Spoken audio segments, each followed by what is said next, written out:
All right, and here we are, the Gil Can Run Show, episode 3. Buon pomeriggio, good afternoon, from Burlington, Vermont. I just completed the Burlington Vermont City Marathon. It's actually the People's Bank United or whatever Vermont City Marathon. I don't know. Say Vermont City Marathon. Yeah. Medal's not like too audacious or anything. Kind of bummed about that, but it's cool. I had a great time. Top 2 marathon for me, definitely. Philadelphia and this one are like 1 and 2, and they're both really great. My time, generally, as much I want to do a marathon under 4 hours eventually. That is a goal. I wanted to do 4:15 today. That was not to be. I started cramping up around mile 16, 17. My calf muscles still hurt. At one point, my left calf and my left shin were cramping at the same time. Yeah, there was nothing to do. You couldn't stretch out one side because the other side got worse. So I just had to stand there and wait for it to get better. That probably cost me about 2 minutes right there. And then mile 23-ish, I realized I was having an asthma attack. And to make matters worse, my inhaler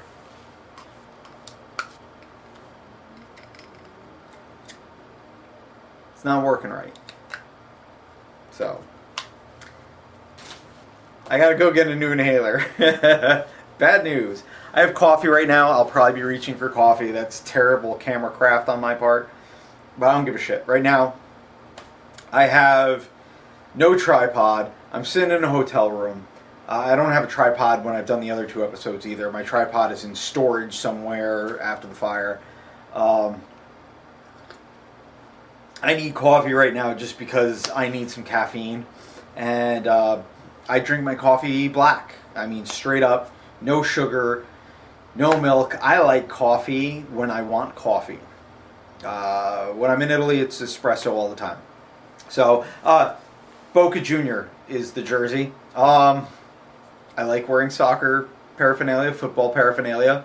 I picked this up when I was in Buenos Aires for the Buenos Aires Marathon last year, my friend's wedding. Thank you, Lucho and Ceci, for inviting me. And I got a Boca Juniors jersey because Boca Juniors is their team. And it was a lot of fun to go and hang out with some friends and run a marathon and check out some cool stuff. And Buenos Aires is awesome. If you ever, are like, oh, let's go to South America, go to Buenos Aires. If you're there in October, run the marathon. Seriously, run the marathon. It's flat. It's fast. It's pretty cool. It's a little bit warm, but it's pretty cool. So anyway, Vermont City Marathon. Great crowd. I probably got like 50 high fives. I could have gotten more, but I had set my goal for 30. Got 50 and was like, all right, I'm going to focus. I got 15 from runners on top of the 50 from the crowd. And 1 drag queen, which is cool. I missed the other drag queen. I kind of felt bad. But, it was a crazy, crazy scene. Like, the whole city of Burlington was out for this. It was so cool. It was so much fun. Lots of support, lots of cheering. I actually got a compliment. I was very happy about this. This is the best thing anyone said to me after a marathon ever. There was an ice foot bath in the eating area for the marathoners. And I had gone in. Oh, it was so nice. I had offered some ice wrestling to some people. Nobody wanted to take me up on the ice wrestling. I kind of wish that they had. I could have used being completely covered in ice. But the foot bath was amazing. So I'm sitting there, and I came back over that way. I was grabbing some Gatorade. The Gatorade was right next to it, and because I didn't sweat from mile 18 to the end, I did not sweat. I was dehydrated. That's why my legs were cramping. And it kind of sucked. I figure I didn't really look at the weather as it was at this point. I need to do that. I need to figure out what the temperature exactly was, because definitely when it hits this temperature, I need to carry water on me. I sweat a lot. I get dehydrated easily, and I don't know the cutoff. I have not studied the cutoff for marathons for me with water. Anyway, back to the foot bath. So I'm going over to get some Gatorade. And there's this lady sitting there. She had a pink singlet on, and she had one foot in the bath. And I said to her, I said, let me tell you, put both feet in. You're going to love it. And she looked at me, she goes, I loved running next to you. You know, I slowed down. I ran next to so many people at different points, because when I'd start cramping up, I'd just start walking, and I'd walk until I could run again. And so I don't know exactly where. It's probably towards the beginning. She said, I loved running next to you, she says. You were so positive. You had such a great attitude. It was so much fun to run next to you. And I think that's what we should all do. Honestly. You're out there running. I don't care if you're running a 1 mile race. I don't care if you're running an ultra marathon. You know, and I was cramping up at the end, and I was grimacing, and I was in pain, and I mean, the look on my face must have been something traumatic. I can't even imagine. Once I see those pictures, I never buy pictures anyway, but like, I'm not going to buy those pictures. I know, because my face is going to look like some sort of, you know, hospital patient. It was terrible. But, you know, like, I still did my best to stay up. And I think we should all do that. I think you should always try and remain positive, you know, not just for yourself, but for the people around you. You know, it's good, I think. I think if we were all more positive, we would be, you know, because, like, it adds up. So one person's positive, the next person, you know, maybe 2-3 people see them, and it picks them up, and they're positive, and, you know, it spreads out. And if you keep going, like, you know, it eventually would infect everyone. Infected with positivity. PMA. Bad Brains have a great song, Attitude. We don't care what you think. We got that attitude. We don't care what you say. We got that attitude. I might be mixing them up at this point. I mean, my brain is fried after a marathon. So, you know, we got that PMA. Positive mental attitude. So, you know, just saying. Yeah. So that was really cool. It was a really cool compliment. I was really happy about that. It took the edge off of my unofficial gun time, 4:31. I was maybe a minute away from gun time, so I'm probably like 4:30:10. So I'm 3 minutes off of a PR. 15 minutes behind where I really wanted to be, where I really should have been. And according to my splits, up to the half, at the half I was at 2:03. So that's a 4:06. But, you know, I knew I was going to slow down a little bit, but I really tanked. Between the half and mile 20, which is, what, 6.9 miles, I went from, it was 2:06 to the half, mile 20, I was at 3:33. So that's, you know, obviously I started cramping up in there. That's where I had to stop and just wait for my leg to be able to continue. You know, but I did my best. I put my work in. I rested up this week, and it was just an oversight on my part. You know, it was warm enough. I should have had my water bottle. I didn't. I ate. I took a Gatorade or 2 Gatorades and water or 2 waters at every single water stop. They were a little bit spaced out, though, like 2.5 miles in between most of them. So it was not enough. And That's my fault. That's my failing. It's all right. I'll get them again. I got, Poughkeepsie coming up in a couple weeks, and there's another chance. And I have a chance every month, right, this year. So we're just going to keep going. I've decided at this point, when I hit December and I get my 12 in 12 months, I am going to take a break from marathoning. A couple months, at least through the winter. I'm going to take it easy. I'm not going to worry about mileage next year for training or anything like that. I'm going to work on speed. I'm going to work on getting faster. I don't want to qualify for Boston. I don't want to do anything amazing. I don't want to win anything. I know I'm not going to. I'm okay with that. I'm not here to compete. I'm here to better myself. And I want to be faster. I don't want to be a speed demon, but I want to be able to do a sub 25K. There are things, there are other goals in running that I want to do besides distance. There's other goals in running that I want to do besides marathons.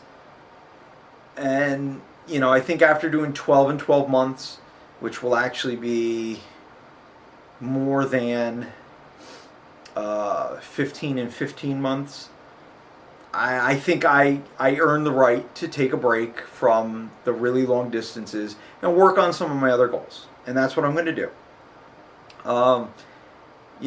And I think it'll be good. It'll be fun. It'll be all right. So, overall the race was good. Burlington is great. I really enjoy it up here. When I was a kid, I used to hate coming up here. But it turns out as I got older, like most of my best memories from childhood are up in Vermont. And so it's been really nice to see how things have changed. It's been nice to see the things that have stayed the same. It's nice to, get reacquainted with the area. It's lovely up here. Everybody's friendly. All the restaurants I've gone to so far have great food. If you're ever in, I gotta say this, if you're ever in Winooski, which is just north, I think it said Winooski, I'm not sure, just north of Burlington, literally an exit north of Burlington, there's this place, Tiny Thai. If you like Thai food, if you like drunken noodles, go there. And also get the ginger iced tea. It was phenomenal. I ate so much I actually was like hurting. My stomach was hurting last night, which I really shouldn't have done, but it was just so good. So, it was cool. And I enjoyed it, and I've enjoyed Burlington so far. I have tonight, gonna go get some dinner with my friends. Okay. So, our friend Pete, who is with my running club, Milford Roadrunners, his gun time was 3:31. I think he actually came in a little under 3:30, which is good for him. He's in the age group where 3:30 is a BQ. That's what he wanted to do. He wanted to qualify for Boston. He may have to do another marathon. We have to wait and see. But absolutely phenomenal time. I don't care. And I don't care if you qualify for Boston or not. You're doing a 3:30 at any age. You're doing fantastic. You're doing great. Now, Jeremy and Becky, also from Milford Roadrunners. Today is Becky's birthday. So happy birthday, Becky. So cool. I got to run a marathon with somebody on their birthday. So very cool there. Also, she had meant to run the New Jersey Marathon. She was having IT band issues. I've had IT band issues. They suck. I was able to just kind of power through mine, use an IT band isolator, and I'm not going that fast anyway, so, it was kind of like, just kind of dealt with it. It took me about 1.5 years to get rid of it. She's much faster than I am. So she was supposed to run New Jersey, IT band issue, she ran the half. That was the longest run she did between then and now. She finished today 4:22 gun time. I think it was like 4:22:33. And Jeremy, who's like ultra fast, he did like 3:15 in New Jersey. So he's a pretty fast dude. And he stayed with his wife today on her birthday. And that was very sweet and very cool. And, he finished 4:22:32. So he came in just a second ahead of her. Very cool. I'm really proud of everyone that I know that ran this race today. I'm very proud of everybody that runs every race every day. That's the way that it is. You get out there, you do it, you have my respect. I don't care what distance you're doing, I don't care what time you're doing it in, you're doing it. And that's just so awesome. And it's really, really just the coolest thing in the world to have all these people. And, with a marathon like this, with all the people packed on the sides of the road, there's this one place, I can't remember the name now. It starts with an L. Oh, God. It's like this little neighborhood that you run through, and they have shirts made up with the name of the neighborhood on it, and they have all these people out playing instruments and music, and they even have, like, the music mile, and, all the kids are out there handing, waters out and stuff. It is so phenomenal. It is so cool that all these people come out and get this done. I don't have words for it. It is very, very cool. Just all along the course. There are people up on bridges and, all sorts of stuff. It's a great atmosphere. It's a lot of fun. Beautiful views of Lake Champlain. And nice Vermonty mountain pictures and stuff that you're just running through. I cannot speak enough about this marathon and just all the cool stuff. So, had a lot of fun. Really didn't think about much. I was just kind of trying to stay focused, particularly towards the end. I was trying to stave off the cramps and go as fast as I could. Even when I realized I wasn't getting 4:15, I'm like, okay, I could still PR this. And then the asthma attack hit, and I was done. So, it's disappointing. It is. I'm proud of myself, and I'm definitely happy with the compliment I got about the positivity. But I didn't make my time. I didn't do what I wanted to do. And that is a downside. But that's okay. My buddy Lance, Oxen Tales on iTunes. He does one of these too. He is, I've mentioned before, the one that talked me into this. He ran Buffalo today. Originally, I was going to run Buffalo with him. Things happened. I ended up not going to Buffalo. I ended up coming here. I'm glad I came here. I hope he had fun in Buffalo. I did not get the Canadian National Anthem. I do not know if he did yet or not. At the Buffalo 5K he did, which I think he did a couple of years ago or last year. They did do a rendition of O Canada because Buffalo's right there on the border. Burlington did not do O Canada. I'm sure that there were Canadians in the crowd. I saw plenty of Canadian flags as I was running around. So, just saying. It's Canada. They're nice. They're good people. I can't complain. But, so it was a good time. It was a good time. I was out there, kept it going, and got the job done. Not the time I wanted to, got the job done. What are you going to do? So driving up here was fun. I rented a car because my Jeep is older than my last 3 girlfriends and a couple girls that I was kind of messing around with, all over 18. Thank you very much. I am a good boy, just not that good. So sitting there, and we're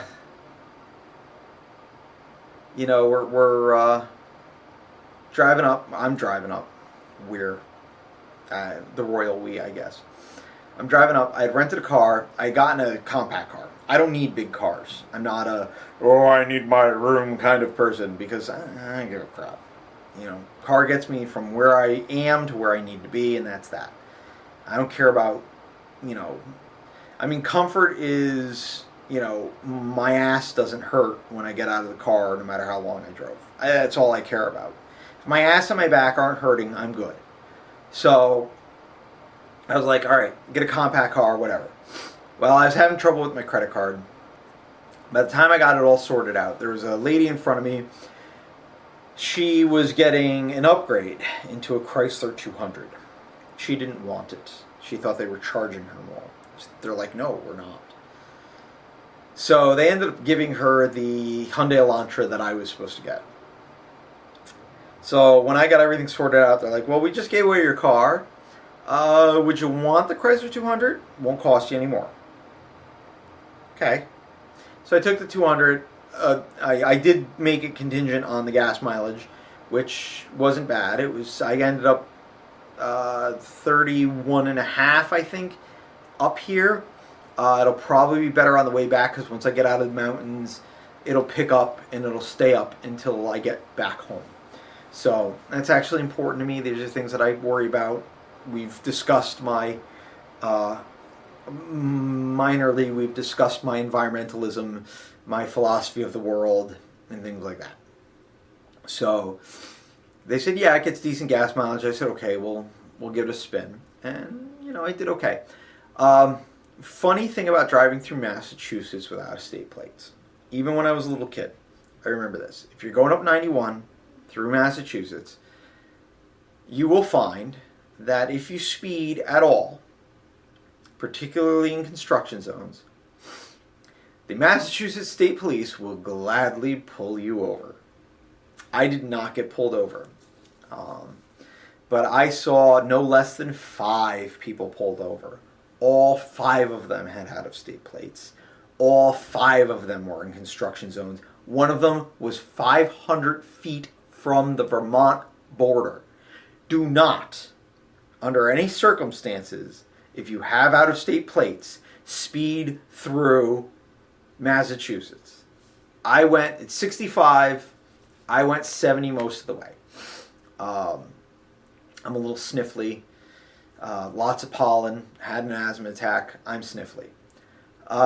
So do not speed through Massachusetts. That's it. There was one speed trap in Vermont. It was just south of Montpelier, the capital, if you're wondering. It was kind of funny because there's these 2 cops standing out there, state police, and they had like some sort of monocle or something that they had up to their eye. And then you see a line of squad cars behind them. And just when they would see somebody, they would just send one of the guys out. And they sent somebody out right after I passed them. And I freaked out a little bit. Because in Vermont, they go a little bit faster. I was going 75. And I was like, oh no. But he came up behind me and he flew past me, pulled up a guy probably about half a mile in front of me. So I made it through okay. It was pretty cool. Pretty funny to watch. And all I could think of was Super Troopers. If you watch movies like that, and you haven't seen Super Troopers, like Half Baked and, Beer Fest and movies like that, if you haven't seen Super Troopers, see it. It's the same guys who did Beer Fest. Very funny. And it happens to take place in Vermont, in northern Vermont. And it was one of my favorites. And the fact that I'm in northern Vermont, and actually it was a Montpelier police cruiser that pulled over the guy in front of me, but still, it was state police who were out there, and it was just all I could think of: littering and smoking the reefer. I love that movie. Anyway, so drive up was pretty uneventful. Made it up here, got into my hotel, had a black bean burrito. I have not had, no, not true. I had one piece of meat. There was at the expo this turkey sausage thing, and I was just like, screw it, I'll try it. And it was one piece, and I was like, I'm never trying that again. Other people really enjoyed it. I'm sure it's very good, but it was just kind of to me. They had a lot of other cool stuff at the expo. They had this protein peanut butter, and it was like a straight up peanut butter, a peanut butter mixed with like cookie dough, a peanut butter mixed with white chocolate. Oh, that was so good. And a peanut butter with cinnamon. I forget the name of the brand. I need to find it. I need to eat it. I will get very fat. I need to be careful with that. So the expo was cool because of that, and LL Bean was there because, up northern New England, LL Bean is, they're out of Maine, and, they're actually, most of their stuff is made in Maine. So if you're looking for, American-made stuff, LL Bean's a good place to look. If you're not from America and you're watching this, you probably don't care. But for the American viewers, it's one of those things. So they had a beer tent after, had a Goose Island. It was pretty good. Stopped off at like I forget the name of the place, but it was like Vermont Brew Pub, something. Had some gravy cheese fries and a couple more beers, and that was good.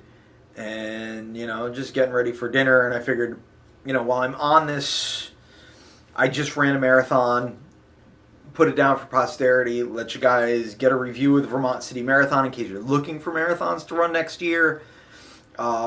I definitely would suggest it. If you're like a 50-stater and you're looking to do Vermont, definitely do this one. It's pretty flat. There's like a couple hills. There's one big hill, and then there's a couple hills, like, And, it's a good course. It's a good course to run. It's a pretty fast course. The bike path at the end, they say, it's downhill. First off, it's not. It's mostly flat, not so much downhill. And it's a little bit bumpy, but, you get through. It's not bad. I've definitely run on worse. So, just, it's a really good marathon all around. It's a good course, great people, good food, good atmosphere, good beer, good preparation. Porta potties were decent. There wasn't too long a line. I think I waited like 4 minutes today. Hung in there. It was cool. Yeah, we did all right. And just Vermont in general is just a great place and very nice. So, there's that. Other than that, I'm kind of bummed that I'm alone. I wish somebody had been able to come with me and hang out and have a good time. I don't really want to impose on my friends, it's Becky's birthday, go hang out with her for maybe a little bit, I hope, if they're not too busy, but beyond that, I don't really want to, be there. I want her to be able to hang out with her husband and have fun on her birthday and, whatever. So, but here I am at this point. I'm going home tomorrow. I'm going to drive home. I'm probably going to do a recovery run first thing in the morning, just a mile or two, just to shake everything out. I'm about to slather some massive amount of Tiger Balm on my calves and my shins. Probably my knees and quads too. They're barking a little bit. I don't know where I'm going to eat. Haven't decided yet. I'm going to stay meat free tonight. It's going to be good. I don't care where I am. I know it's going to be good. There's a lot of vegetarian places up here, let me tell you.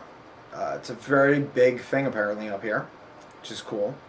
It's made life easy for me. I was looking at a bunch of different places last night, and I said, I'll do Thai.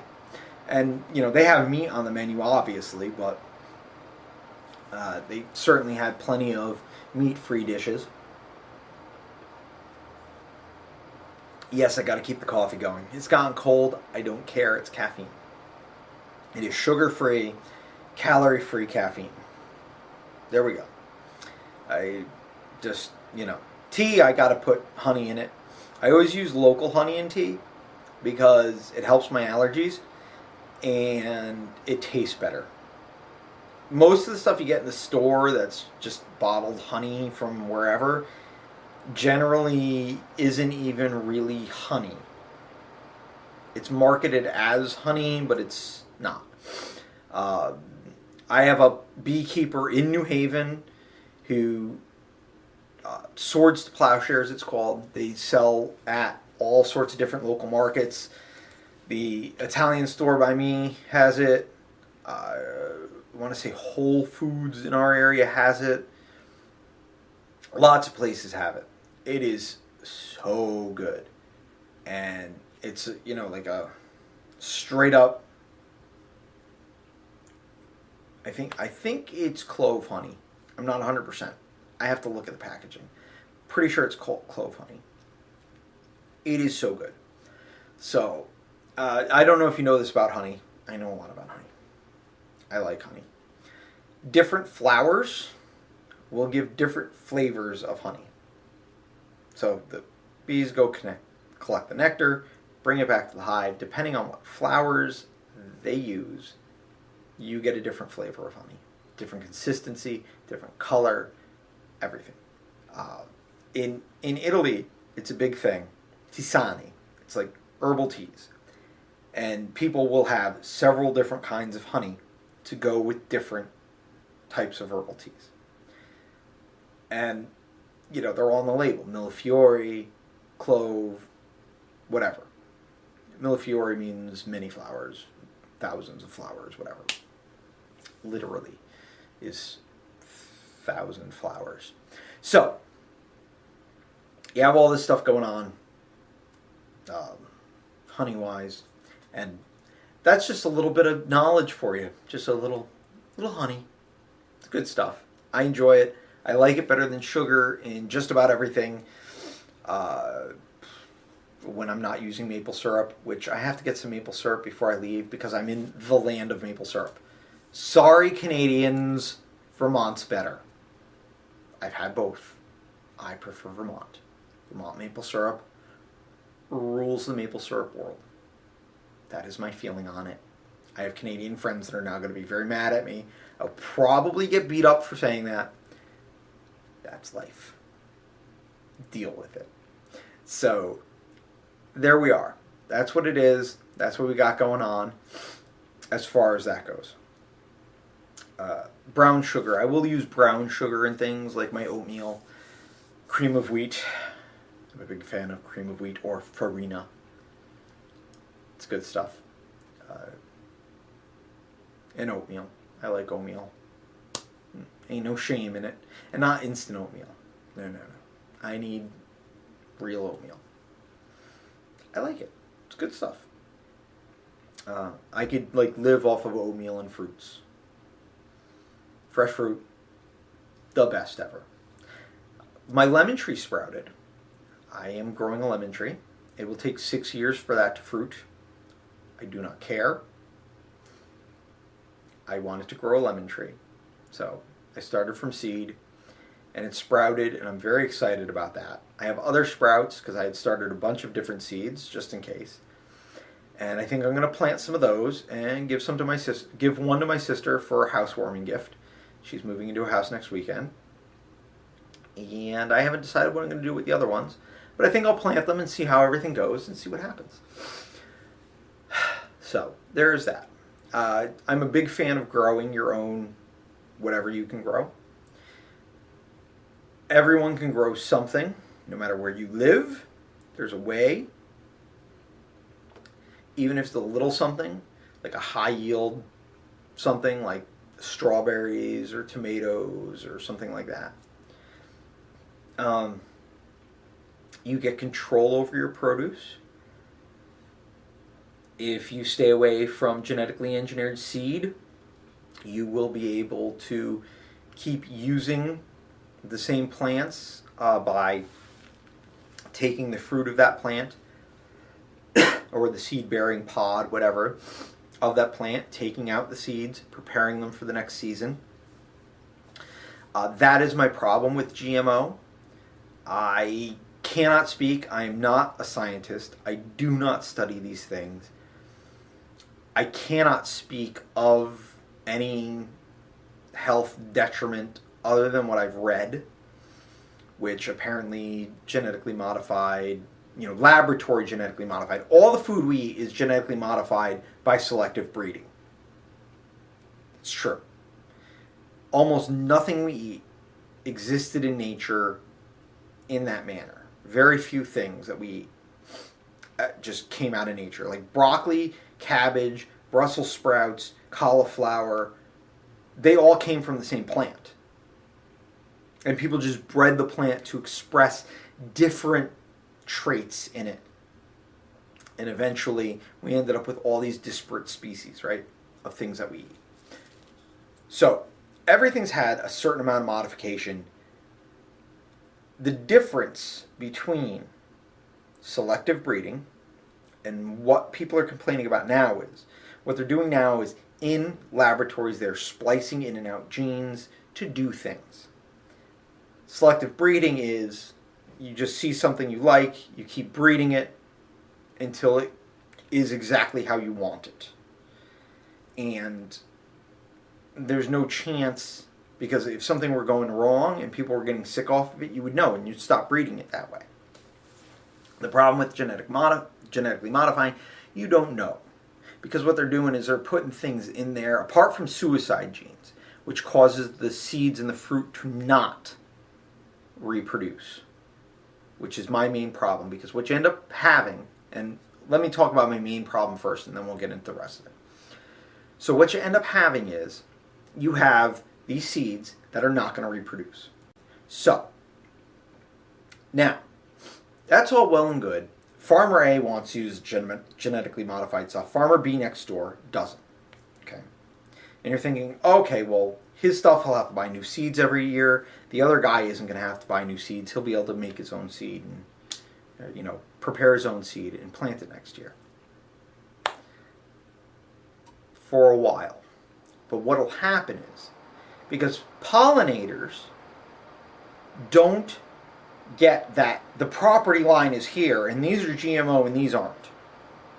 So the pollinators are going to go over to the GMO stuff, and then they're going to go over to the non-GMO stuff. They're going to cross-pollinate. And what you're going to end up with is the non-GMO stuff is going to end up getting taken over by the GMO stuff.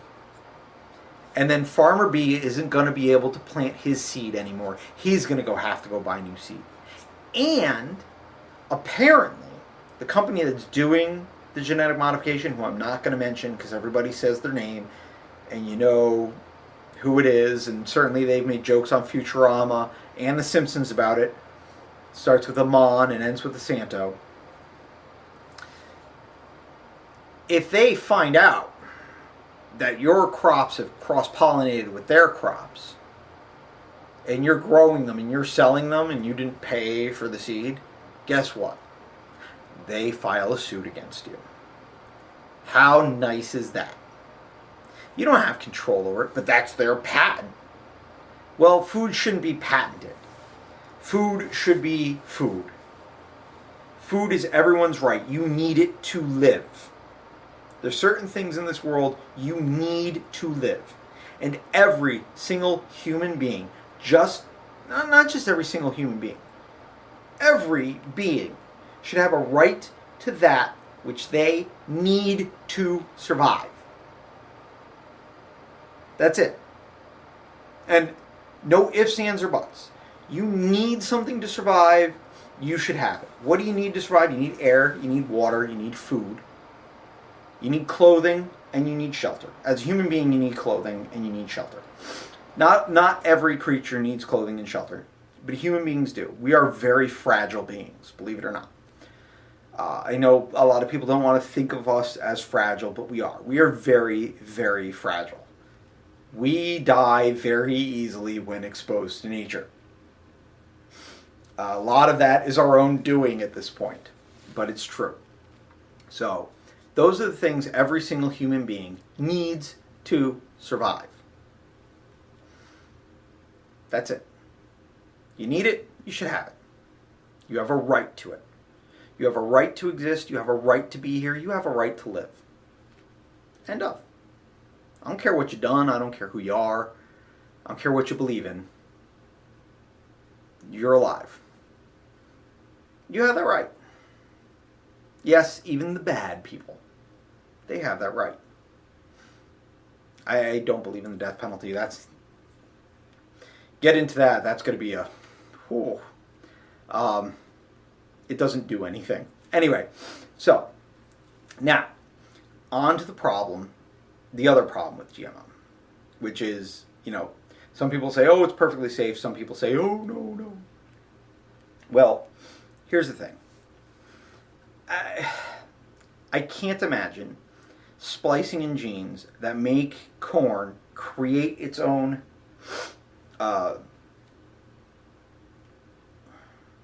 pesticide is a good thing for humans to eat. I was raised you have to wash off pesticides. You don't want to eat them. You see these guys walking around in fields spraying different pesticides on in these chemical suits, and then we're eating this stuff. And here's the thing, right? Because you think, oh, well, you wash off the fruit and it's good. But the fact is, this stuff's landing on the ground. It's going in the root system. The roots are sucking it up and putting it in the plant. So you're eating the pesticides.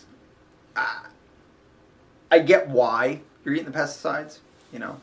They've done a very good job over the years of getting us to believe that there's a scarcity of things. And there is and there isn't a scarcity of food. Eating meat causes a scarcity of food because they want you to eat meat, because I guess they make more money off of it or something. So, we're taught to eat meat, right? And I don't want to get too preachy, but here's the deal, right? So it takes like 5 times more resources, roundabout. I'd have to look up the exact numbers and quote it and everything. I'm not going to. But basically for 5 pounds of grain, you get 1 pound of beef. And so you can basically extrapolate out that it's taking 5 times the resources. And beef isn't even supposed to eat grain. Cows aren't supposed to eat grain. They're supposed to eat grasses. Okay? Grass-fed beef is better for you. There are like a billion studies out there that show that grass-fed beef is better all around. So, that's neither here nor there. So all this grain, 5 times the amount of grain to get 1 thing of steak, right? So, if you sat there and just fed everyone the grain, which honestly just all grain for everyone, or if you stopped growing so much grain and you started growing other vegetables and things that people could eat, guess what happens? You have more than enough for everyone. They already throw out a ton of stuff. The U.S. government will, because we are, a major wheat producer, major corn producer, and what they will do is they will pay subsidies for farmers to basically destroy part of their crops because it helps keep the price stable. Okay? Because if the price goes too low, the farmers go out of business. That's not a good thing because everything's predicated on capitalism, and it's kind of a crazy system when you really think about it.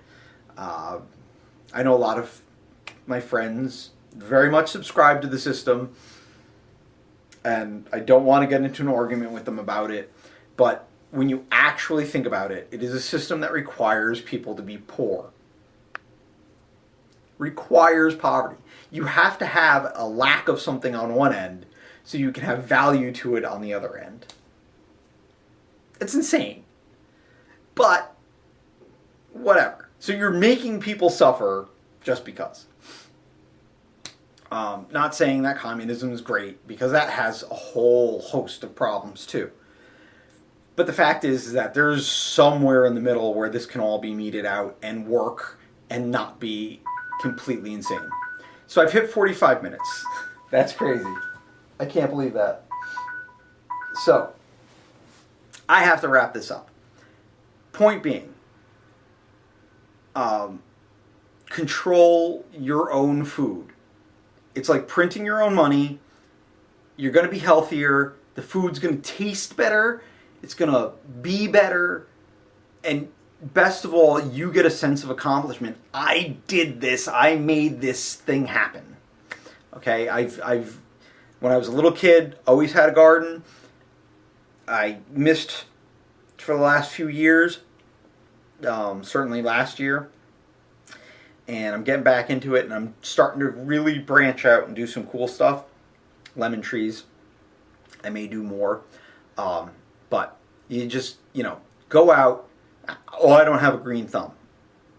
There's a million videos to watch. There's a million books to read. Read it. Follow the directions. Everybody can do this. Everybody should do this. You want to change the world? Grow a garden. Also run the Vermont City Marathon. It was awesome.